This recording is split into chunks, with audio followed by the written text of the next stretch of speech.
तर मित्रांनो, लग्नानंतर होईलच प्रेम या मालिकेच्या 22 डिसेंबरच्या एपिसोडमध्ये भारी ट्विस्ट बघायला मिळतोय. आणि ट्विस्ट असं असणार आहे की काव्या नंदिनी यांची आई घरी येते आणि ती सगळ्यांना सांगते की मला सगळं माहिती होतं. लग्न झाल्यानंतर काव्याने मला लगेच सगळं सांगून टाकलं होतं, पण मी तिला हे नातं टिकवायला सांगितलं होतं आणि त्यामुळे काव्याने नातं टिकवलं. नंदिनीच्या कानावर हे सगळे शब्द पडतात. नंदिनी खाली येते आणि नंदिनी म्हणते, काय म्हणजे माझीच माणसं आता अनोळखी झाली? नाही, संपलं. नाती संपली, लग्न मोडलं. काव्या समजावायचा प्रयत्न करते.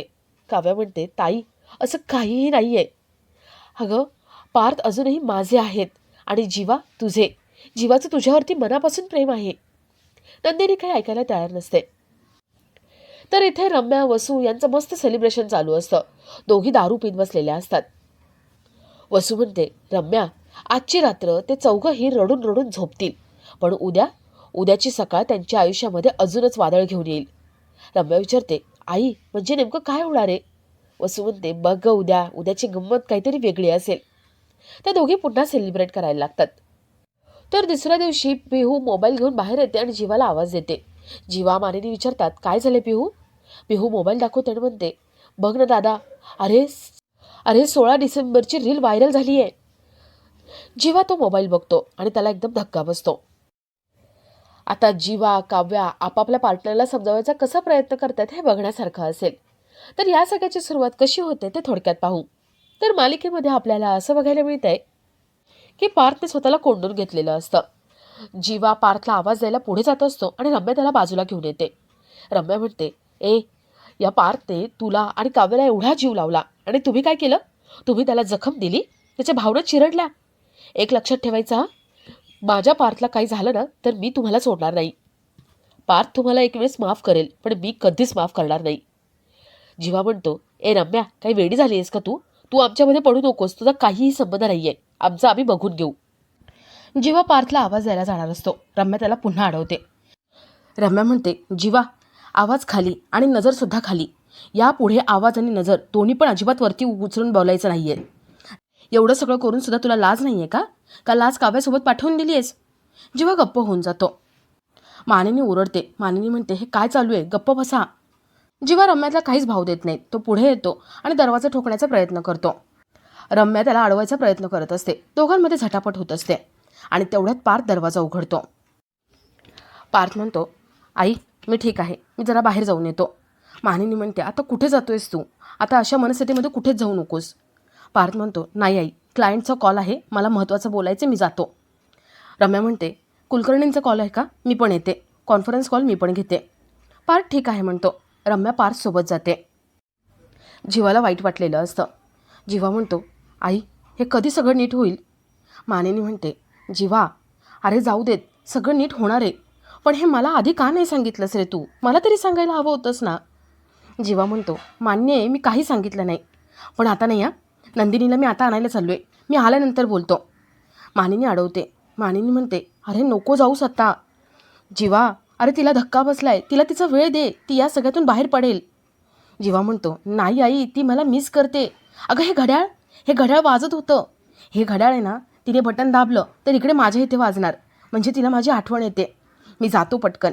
मानिनी म्हणते, बाळा थांब जरा, तू एक काम कर, तू आधी तिला फोन कर आणि विचार ना, तिला आठवण येते का, घ्यायला येऊ का, तिला सांग आवरून ठेवायला. जीवा ठीक आहे म्हणतो आणि नंदिनीला फोन लावतो. तर इथे काव्या नंदिनीला समजवायचा प्रयत्न करते आणि तेवढ्याच जीवाचा फोन येतो नंदिनीला. नंदिनी तो फोन बघते आणि वरती निघून जाते. आरुषी तो फोन घेते. जीवाला वाटतं की नंदिनीने फोन घेतलाय. जीवा म्हणतो, नंदिनी, तू आवरून ठेव, मी तुला घ्यायला येतोय, तुला माझी आठवण येते ना. आरुषी म्हणते, जीजू, अहो ते काव्याच्या हातून ते बटन दाबलं गेलं आणि त्यामुळे तसा आवाज झाला, तुम्ही येऊ नका. जीवाची तळमळ चालू असते. त्याला नंदिनीचा एकदा आवाज ऐकायचा असतो. नंदिनीच्या तोंडून फक्त जीवा ही हाक ऐकायची असते. जीवा खूप रिक्वेस्ट करतो. आरुषी म्हणते, आता तुम्ही काहीच बोलू नका, ती तुम्हाला फोन करेल, पण थोडा वेळ जाऊ द्या. आरुषी फोन कट करते आणि जीवा रडायला लागतो. मानिनी जीवाला जवळ घेते आणि त्याला समजावते. मानिनी म्हणते, जीवा, जे तुझं आहे तुझ्या जवळ येणार आहे, ते आत्ता तुझ्या जवळ नाही आहे, पण येणार, आणि ते नाही आलं तर ते वळवायचं, तुझ्या बाजूने करून घ्यायचं. जीवा पुन्हा रडायला लागतो. मानिनीला खूप वाईट वाटत असतं. तर इथे नंदिनी आपल्या रूममध्ये येते आणि बाबा तिच्याशी बोलायला येतात. बाबा स्वतःलाच दोष देतात. नंदिनीसोबत जे झालं त्या बाबतीत स्वतःलाच दोष देऊन घेत असतात. बाबांनी काही नंदिनीला विचारलं नाही, तिच्या मनाचा विचार केला नाही, जीवाला विचारलं नाही, डायरेक्ट लग्न लावून दिलं. बाबा म्हणतात, पण मी या काव्याला सुद्धा सोडणार नाही. काव्याने आपल्याला काहीच सांगितलं नाही, तिला तर मी अजिबात सोडणार नाही. आणि नंदिनी, तू इथे राहू शकतेस, मी तुझ्यासोबत आहे. आणि हो, आता दुसऱ्या लग्नाचा विचार जेव्हा करशील ना, तेव्हा मी तुझा विचार करेन, तुझ्या मनात काय चालू आहे ते विचारेन. नंदिनीला खूप वाईट वाटतं. तिला दुसरं लग्न करायचं नसतं, पण हे कसं सांगायचं या विचारात ती असते. तर इथे पार्थ कारमध्ये बसलेला असतो आणि रम्या त्याला आधार देण्यासाठी येते. रम्याला वसूचा फोन येतो. वसू विचारते, रम्या अगं कुठे आहेस तू? फोन नाही, काही नाही, कुठे राहिलीस कुठे? रम्या म्हणते, आई अगं मी पार्थला खोटा खोटा आधार द्यायला आले. काव्याने जी जखम करून ठेवली आहे ना, त्यासाठी मी आता त्याच्या जखमीवरती मलम लावणार आणि पार्थ माझा होणार. वसू तिला ऑल द बेस्ट म्हणताने फोन ठेवते. रम्या पार्थ जवळ येते. रम्या पार्थला म्हणते, पार्थ अरे तुझ्या मनात काय चालू आहे ते सांग मला. तू मला तुझी मैत्रीण मानतोस ना, मग मन मोकळं कर, सांग मला.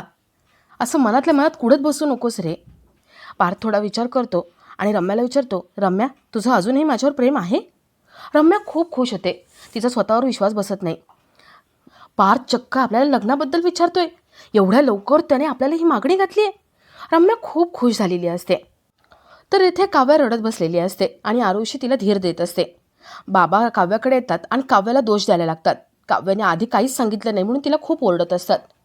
काव्याला ते म्हणतात, काव्या जो नंदिनीला त्रास होतोय ना आणि पार्थला त्रास होतोय, या सगळ्याची गुन्हेगार तू आहेस. काव्या म्हणते, बाबा अहो मी ताईचा विचार केला, देशमुखांच्या घराचा विचार केला, तुमच्या घराचा विचार केला, यात काय गुन्हा मी केला? बाबा म्हणतात, नाही तरी पण गुन्हेगार तूच आहेस. तेवढ्यात तिथे आई येते. काव्याची आई म्हणते, मग तसं झालं ना तर गुन्हेगार मी सुद्धा आहे. तर इथे पार्थने रम्याला प्रश्न विचारलेला असतो. पार्थ विचारतो, रम्या तुझं अजूनही प्रेम आहे? रम्या म्हणते, हो पार्थ माझं तुझ्यावर खूप म्हणजे खूप प्रेम आहे. पार्थ म्हणतो, रम्या मला वाटलं असं होतं की तू मूव ऑन झाली आहेस, पण मला तुला हा प्रश्न विचारायचा होता की तू जर मूव ऑन झाली आहेस तर खरं प्रेम विसरायला किती वेळ लागतो, मला हे विचारायचं होतं म्हणून विचारलं. रम्या म्हणते, हे बघ पार्थ, खरं प्रेम वगैरे काही नसतं, तू या सगळ्यातून बाहेर पडू शकतो, मी आहे, मी तुझी मदत करेन. पार्थ म्हणतो, रम्या काय बोलतेस तू? अगं जरा स्वतःकडे बघ. माझं लग्न झालं, मी एका मुलीच्या प्रेमात पडलो तरी पण तू मला विसरू शकली नाही, आणि तू म्हणतेस मी काव्याला विसरायचं? नाही, हे शक्यच नाही आहे. मला जाणवते की काव्या माझ्या आजूबाजूला आहे, तिचं अस्तित्व जाणवते अजूनही, ते असं पुसलं जाणार नाही. पार्थ कारमधून उतरून जातो. रम्या इथे मनात म्हणते, पार्थ आत्ता जरी तुझ्या मनात काव्य असेल ना तरी मला माहिती आहे, मी तिचं अस्तित्व पुसून टाकणार आणि मी तुझी होणार, आपल्या दोघांचं लग्न होणार. तर इकडे बाबा काव्याला दोष देत असतात. बाबा काव्याला म्हणतात, तू आधी का नाही सांगितलंस? काव्या सगळं सांगत असते, तिने आधी का सांगितलं नाही, दोन्ही घरांचा कसा विचार केला ते सांगत असते. आणि तेवढ्यात तिथे काव्याची आई येते. काव्याची आई म्हणते, मला सांगितलं होतं, लग्न झाल्यानंतर काव्याने मला तिचा भूतकाळ सांगितला होता. नंदिनी तिथे येते. नंदिनीने सगळं ऐकलेलं असतं. नंदिनीला धक्का बसतो. म्हणजे जवळपास सगळ्यांनाच माहिती होतं, आपण अंधारात होतो. नंदिनीचा विश्वास उडतो, नात्यांवरचा विश्वास उडालेला असतो. आणि आपला आजचा हा भाग इथेच संपतो.